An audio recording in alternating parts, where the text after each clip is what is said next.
Hello everyone, সবাইকে শুভ সকাল। আর দেখো পরের দিন সকাল হয়ে গেছে। তো এখানে ও ব্রেকফাস্টে আমার জন্য ফ্রুট আনতে গেছে নিচে, মানে যেহেতু আমরা ট্রেনের খাবার একদমই খাই না।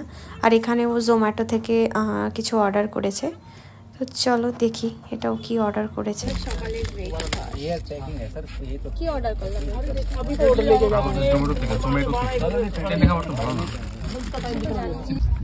কিসের তরকারি? ডাল ফ্রাই।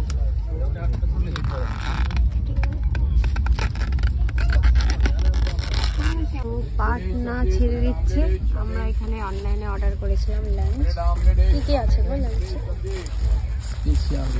আন্ডা কারি, সবজি আর হচ্ছে ডাল। খোলো দেখি, খোলো না।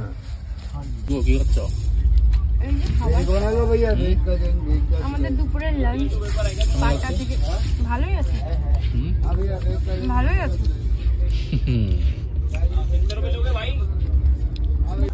তো দেখো এখানে ভোর 5টা বাজে ও নেমে গেল ওর স্টেশনে, অ্যান্ড একটা স্টেশন পরে আমি নামবো। আর এই দেখো চলে এলাম ফালাকাটা, আর বাবা আর ভাই আমাকে স্টেশনে নিতে এসেছে। চলো বাড়ি যাই, টাটা।